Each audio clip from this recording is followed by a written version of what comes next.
teman-teman semua. Perkenalkan, saya Jojor Silaban SST MKes, NIDN 3418047301. Saya merupakan salah seorang dosen di Kemenkes Poltekkes Medan, Prodi D3 Keperawatan Dairy. Tahun 2015 lulus dari S2 Kesehatan Masyarakat Stikes Helvetia Medan. Riwayat pekerjaan saya antara lain: pertama, tahun 1994 sampai dengan tahun 2001 bekerja sebagai guru pada Sekolah Perawat Kesehatan Pemerintah Kabupaten Dairi. Yang kedua, tahun 2001 sampai dengan tahun 2020 bekerja sebagai dosen pada Akper Pemkab Dairi. Dan yang ketiga, tahun 2020 sampai dengan sekarang bekerja sebagai dosen pada Kemenkes Poltekkes Medan Prodi D3 Keperawatan Dairy. Selama menjalankan tugas sebagai dosen, saya memberikan kontribusi terbesar pada Tridharma Perguruan Tinggi di bidang pengajaran.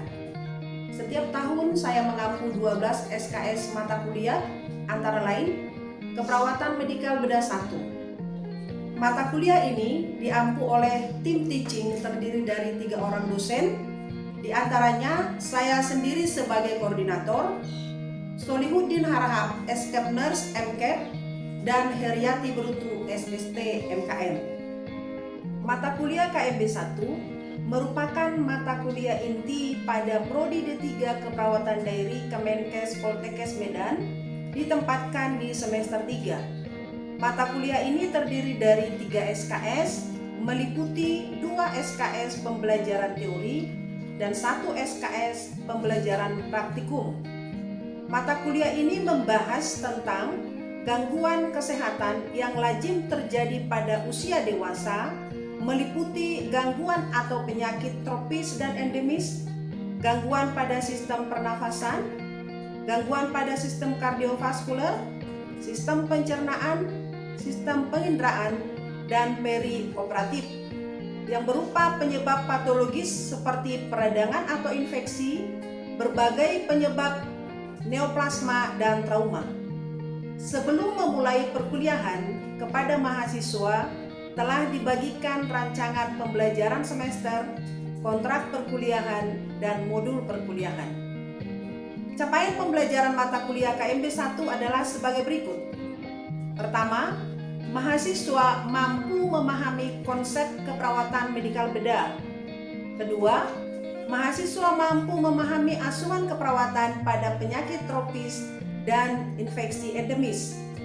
Ketiga, mahasiswa mampu memahami asuhan keperawatan pada pasien dengan gangguan sistem pernapasan. Berikutnya, mahasiswa mampu memahami asuhan keperawatan pada pasien dengan sistem kardiovaskular. Kelima, mahasiswa mampu memahami asuhan keperawatan pada pasien dengan gangguan sistem pencernaan. 6. Mahasiswa mampu memahami asuhan keperawatan pada pasien dengan gangguan sistem penginderaan. Dan yang ketujuh, mahasiswa mampu memahami asuhan keperawatan pada pasien perioperatif. Dalam menjalankan pembelajaran, saya menggunakan pendekatan Student Center Approach dengan teknik pembelajaran DIA atau Delivery, Interaction, and Assessment. Delivery artinya saya menyampaikan materi pembelajaran dengan cara hybrid, yaitu secara tatap muka atau offline di kelas dan laboratorium, dan secara online dari Learning Management System Kemenkes Poltekkes Medan yang disebut dengan LMED.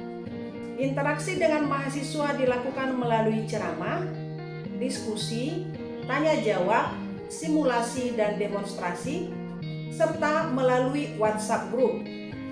Di akhir perkuliahan dilakukan assessment untuk mengevaluasi apakah tujuan pembelajaran telah dicapai oleh mahasiswa.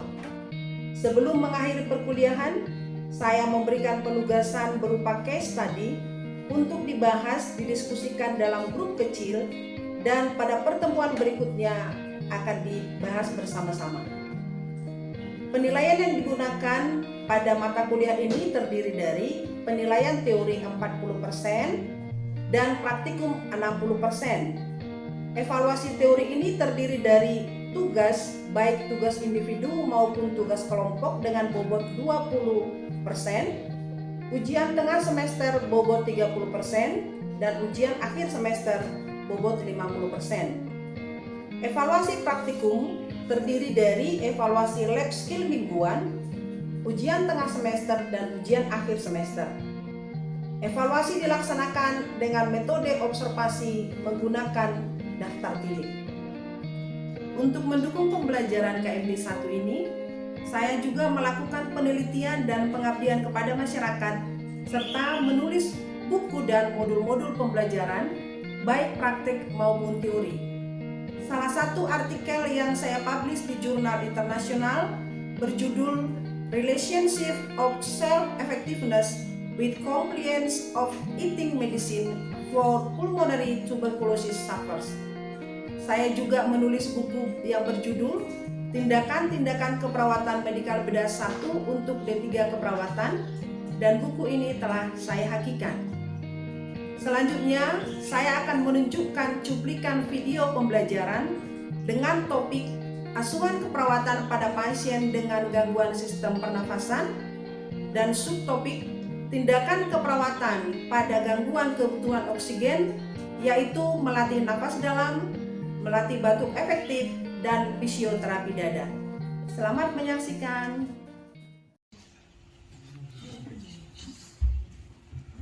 Guten Morgen alle zusammen. Guten Morgen, Frau. Wie geht's? Mir geht's gut, danke. Und Ihnen? Prima, gut, danke. Oke, baik. Tapi sebelum kita mulai, saya mau cek dulu. Yang hadir ada berapa orang ini? Coba hitung. 1, 2, 3.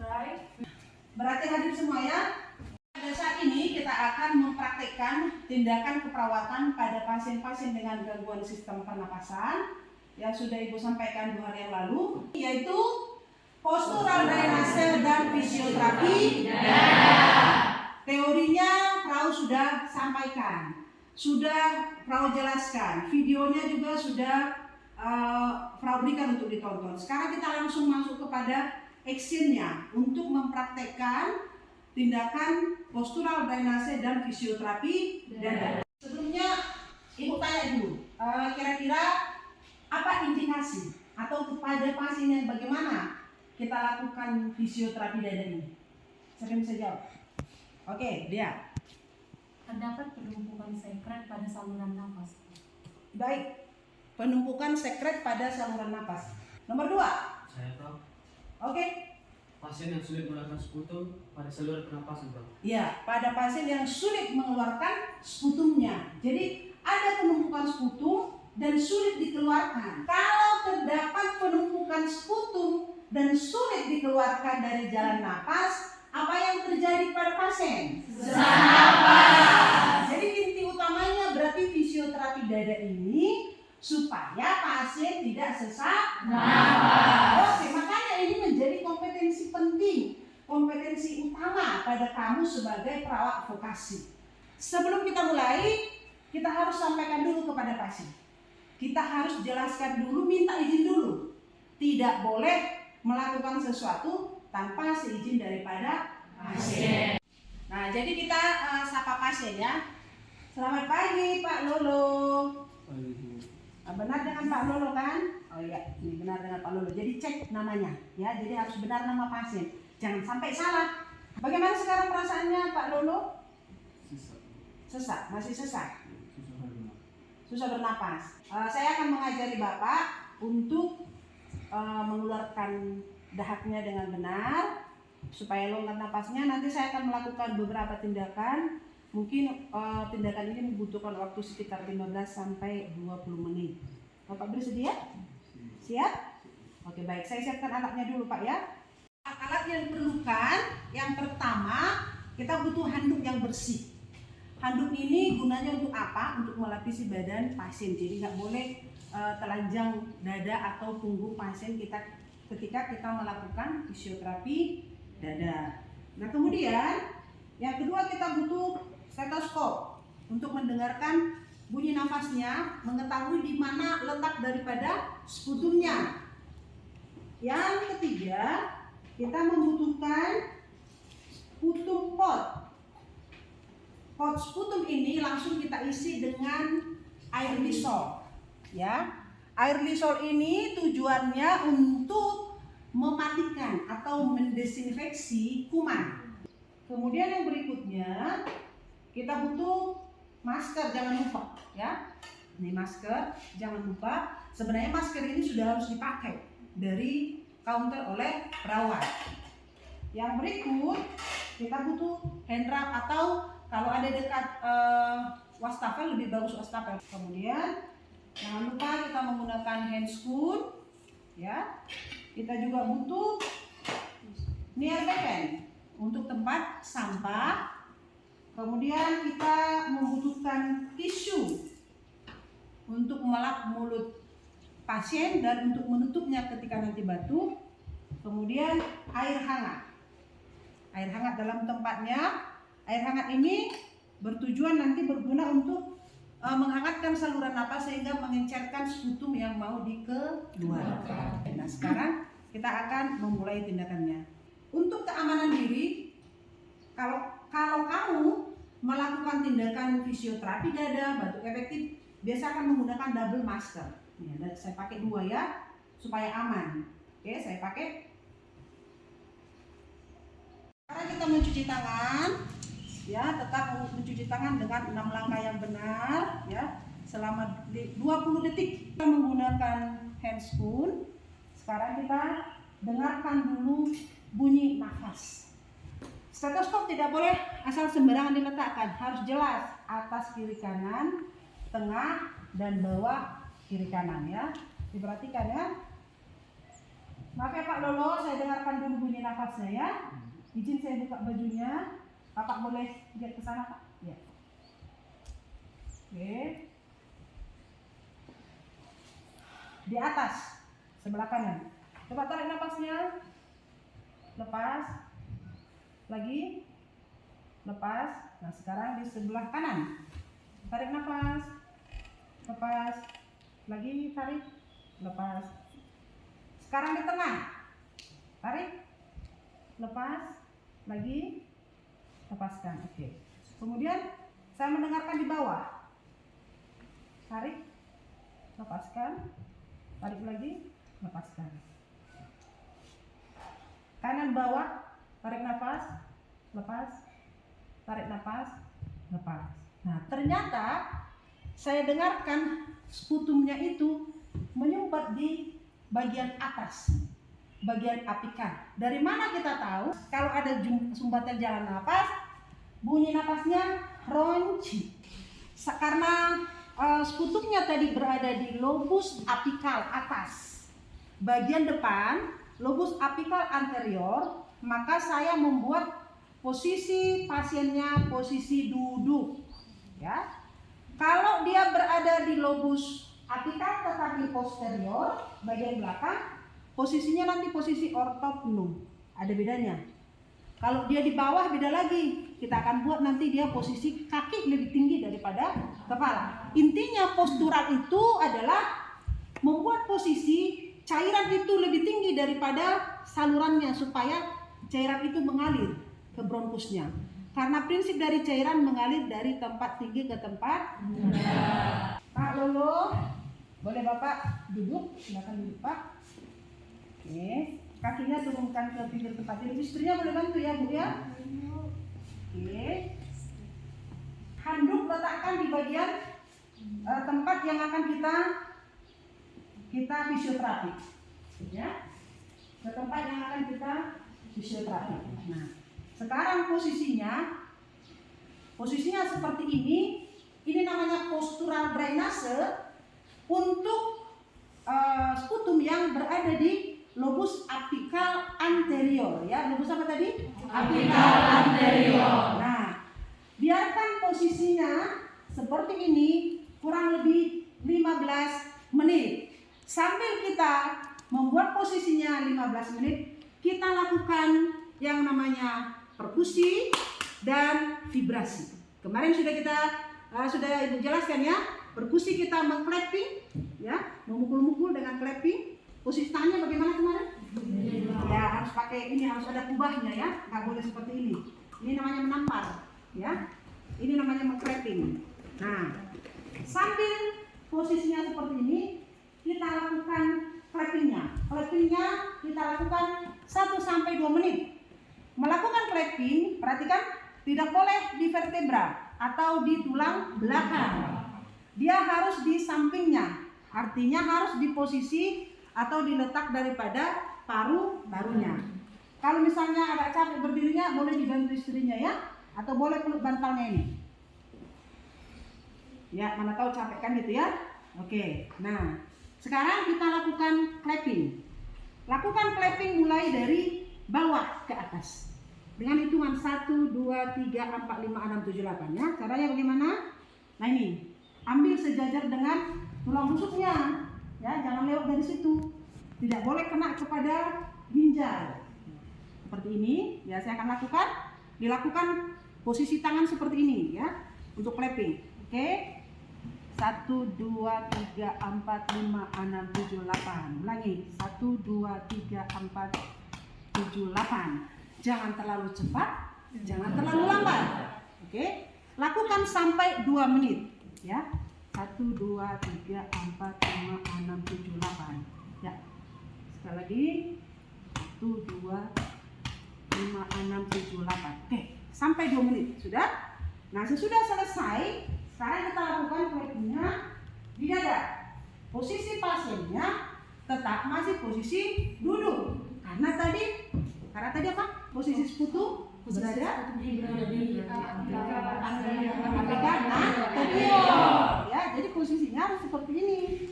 Nah, Ibu boleh bantu dia dari belakang, dengan dia dari belakang, tapi coba Bapak lihat ke sana. Nah, supaya wajahnya jangan langsung berhadapan kepada kita ya. Nah, sekarang coba agak ditegakkan lagi badannya. Kita lakukan clappingnya sekarang di dada. Tadi di punggung, sekarang di dada. Oke. Sama prinsipnya.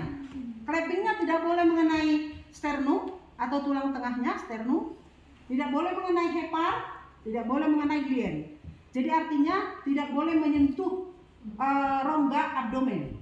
Kita hanya lakukan clapping di rongga toraks. Ya. Oke, baik. Saya akan lakukan 1, 2, 3, 4, 5, 6, 7, 8. 2, 4, 5, 6, 7, 8. 1, 2, 3, 4, 5, 6, 7, 8. Lakukan juga selama 2 menit. Sesudah kita lakukan clapping, sekarang kita lakukan vibrasi. Apa artinya vibrasi? Getarkan dulu dadanya supaya sekutunya gampang lepas. Nah, sekarang saya minta pasien, coba Bapak lihat ke sana. Tarik napasnya dari hidung, lepaskan dari mulut dengan mulutnya dilancipkan. Coba tarik napas, lepaskan. Oke, tarik nafasnya, suruh pasien tarik napas, lihat ke sana Pak ya. Tarik nafas, kemudian lepas, lalu goyangkan. Nah ini vibrasi, digoyang ya. Lagi tarik lagi, goyang lagi. Sekarang tarik lagi, lepaskan. Saya lakukan lagi di sebelah kiri, ya. Tarik nafas, lepaskan. Tarik nafas, lepaskan. Lagi, tarik nafas, lepas. Nah, lakukan juga selama 1-2 menit, ya. Nah, sesudah kita lakukan itu, membutuhkan waktu ini kira-kira sampai 15 menit, ya. Nah, sekarang kita coba pasiennya ajari atau anjurkan untuk batuk. Maka sekarang kita ajari untuk batuk. Nah, ini pot sputumnya. Nanti kalau Bapak batuk, dahaknya langsung dibuang ke sini. Oke. Ketika Bapak batuk, nanti jangan lupa tutup mulutnya menggunakan tisu. Nah, sekarang saya ajari dulu cara batuknya. Tarik napas. Saya hitung nanti, lepaskan. Baru saya bilang batukan ya Pak. Batukan. gitu ya, bukan bukan gitu ya. Nah sekarang coba kita latihan dulu sekali. Tarik nafas, lepaskan, batukan. 1, 2, 3, 4, lepaskan. 1, 2, batukan. Oke, langsung buang ke sini. Ya, oke, kita beri minum dulu. Nah, Bapak minum dulu supaya agak encer dulu darahnya. Oke, lakukan beberapa kali. Nah, sekarang tanya pasien evaluasi. Kira-kira sudah longgar dadanya? Bagaimana tadi rasanya yang ada sumbat-sumbat di sini, yang sesak di sini, sudah longgar? Sudah. Nah, kalau sudah longgar kata pasien, berarti sudah cukup.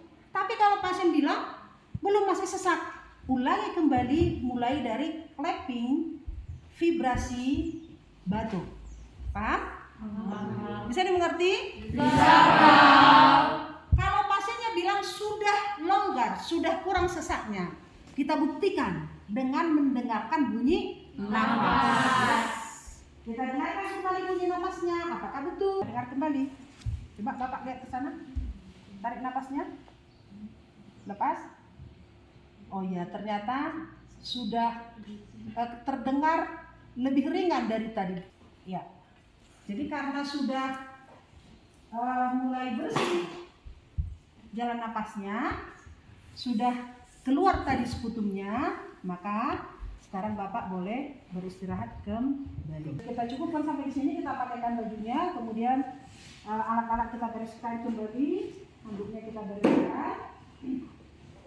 Kemudian pasiennya kita tidurkan kembali dengan posisi yang tadi. Dia tadi tidur dengan posisi semipolar. Oke, silakan tidur. Bukakan ekskul. Sudah Ibu demonstrasikan langsung ya.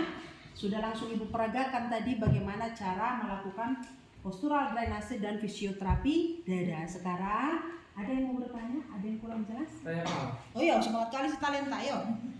Frau, teknik pernapasan dalam itu apakah sama dengan pernapasan sehari-hari, Frau? Pernapasan dalam apakah sama dengan bernapas sehari-hari gitu maksudnya? Iya, Frau. Good. Siapa yang bisa menjawab? Saya Frau. Oke, silakan. Berbeda teman, karena kan nafas sehari-hari itu kan oksigen yang hirup kan sedikit dan di paru-paru kan nggak ada permasalahan kalau nafas sehari-hari. Tapi kalau di nafas dalam banyak membutuhkan oksigen kita hirup karena di dalam paru-paru di atas sistem pernapasan ada masalahnya teman. Jago.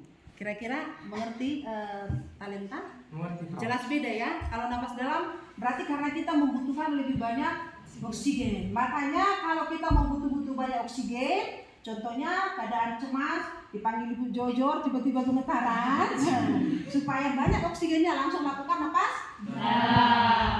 Nah, siapa yang bisa memperagakan memfisioterapi dada? Nah, saya minta satu orang, nggak usah langsung gemetar-gemetar, ya. Satu orang dengan sukarela untuk fisioterapi dada. Silakan. Oke. 1, 2, 3, 4, 5, 6, 7, 8. 1, 2, 3, 4, 5, 6, 7, 8. Nafas nanti lepaskan baru saya putarkan ya Pak. Tarik nafas, lepaskan. Tarik nafas, lepaskan.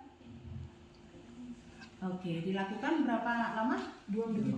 Ya, 1 sampai 2 menit. Sambil perhatikan pasiennya jangan kelelahan. Ya.